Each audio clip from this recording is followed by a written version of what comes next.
Hi there, Bodhi Mulders here. So, as you might know, we haven't been able to do our sprint demo in week 8. So, as a bit of a replacement, we decided to make a screencast instead. So, over the last week, we have been working on our product to see if we could get something finished before the final assessment. And I think we pretty much got there. So we wanted to use this video to show off a bit of the functionality that we made and just show what it's capable of. So to start off with, I'd like to show the setup we're using. Right here we have 6 virtual machines running Fedora 25, and each of these virtual machines have the client application and server application installed. Now, we wanted to make a demonstration with 3 network nodes and 4 client nodes. These top 3 virtual machines will be used for the server nodes. 2 of them are already running our server application, and the bottom 3 are running our client application. Let's start the 3rd server. Now, these are our client applications.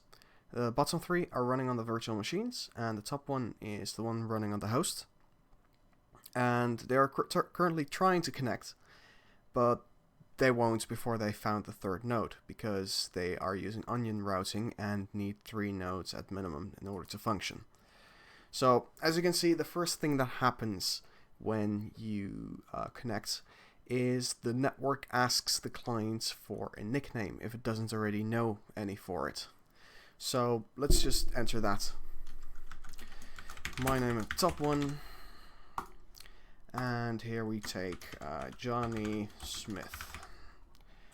This, by the way, has form validation as well, so you can't take certain names, but most things are fine. Alright, let's leave these 2 for now.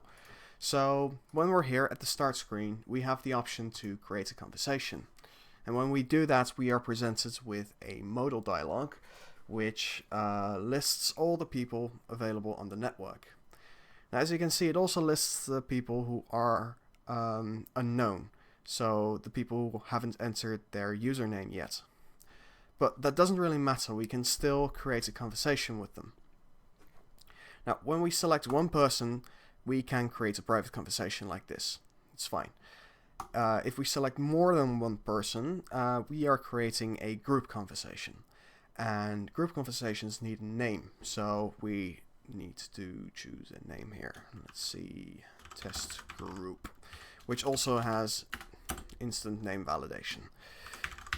So let's just create a conversation with everybody. Alright, there we go. As you can see, the conversation appeared in the bar for pretty much everyone. So in here you can just send regular messages. So, hey there. You can see it appears over there.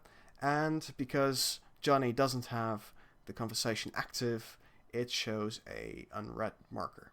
Now we can see the message if we open the conversation and reply something. There we go.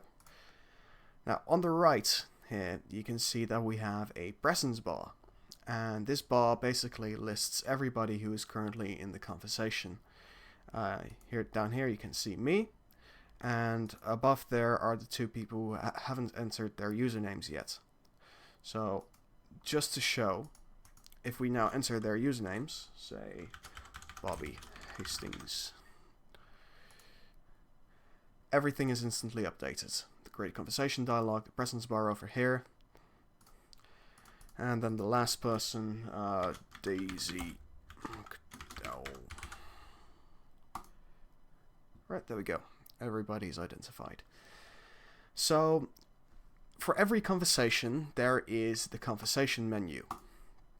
Regular people who are in a conversation just have the option to leave the conversation. So for example, Bobby here can leave. He will be asked if he really wants to leave, and we can leave. And everybody else will be informed that Bobby has left the conversation. Now, the person who creates a group conversation is considered the group administrator. And the group administrator has a few more options in the conversation menu. So, in addition to leaving the conversation, he's able to invite new users to the conversation, rename it, delete it, or transfer his administratorship to somebody else. So, for now, let's try add Bobby back. Over here. And here he is again. He has access to the group again, and everybody is informed that he has joined the conversation again. Now, another option is to rename it. So let's rename the test group to best group. There we go. Everybody is informed that the conversation has renamed. Now we can also transfer our administratorship to somebody else. So let's give administratorship to Bobby. Everybody is informed of the new administrator. And I do not have access anymore to the extra administrator options. Bobby here, though, does. So, the presence bar over here shows the online status of the users in the conversation. The little orb, the color, shows the general presence. So, if it's green, the person has been cited in something like the last minute. If it's orange, the person hasn't been cited for at least 5 or 10 minutes. And if the person hasn't been seen on the network for over an hour, he's considered offline and the orb will turn gray. You can also see more exactly when the person was last seen in the popover menu. Now, regular users, when clicking on the presence bar, have the option to start a private conversation with someone. So, for example, here I can start a private conversation with Johnny. And it's basically a shortcut for just creating a new conversation and then selecting the person's name. So, as you can see, automatically we get a new conversation. If we decide to start a new private conversation with him again, we can't because it already exists. So we are automatically switched to that conversation instead. The same thing happens when you try to do that via the Create Conversation menu. You're just given the existing conversation. Unlike private conversations, though, you can have multiple groups with the same people. So, if we try to leave the conversation as an administrator, we are warned that the conversation instead will be deleted. When the administrator leaves, the conversation has to go. So the person who administrates the conversation first has to transfer his administratorship to somebody else in case they want to leave. There is an option for regular users to delete a conversation as well, and that is if they are the last person in the group to leave. So if I just leave here, only Daisy and Bobby remain. Now, while Daisy's not the administrator of the group, if I leave it, I will be warned that the conversation will be destroyed if I leave, because I'm the last person. When I leave, the conversation is deleted. Now, let's recreate a new conversation.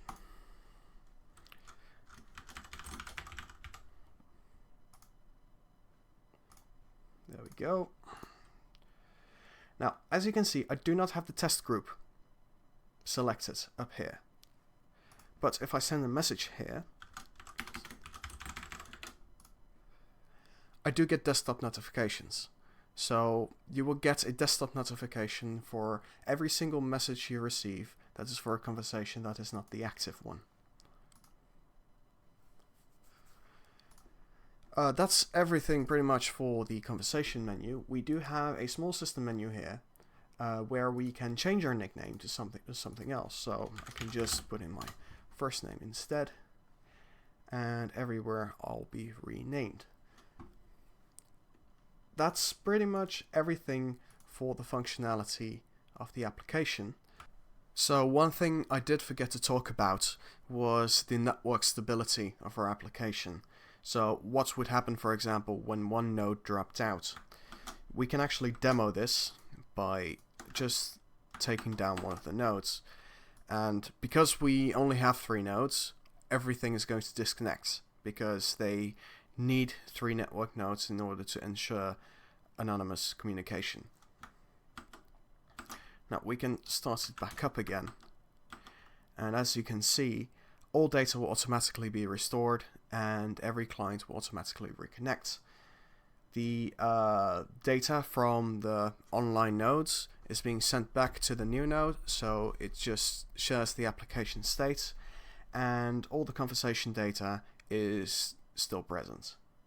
The clients aren't asked about their nickname either, because it's already known to the network. So whenever you quit a client application and you rejoin again, you will still have the same nickname as last time. So I guess that's it. That's everything there is to show. I guess we'll see you on Thursday. See ya.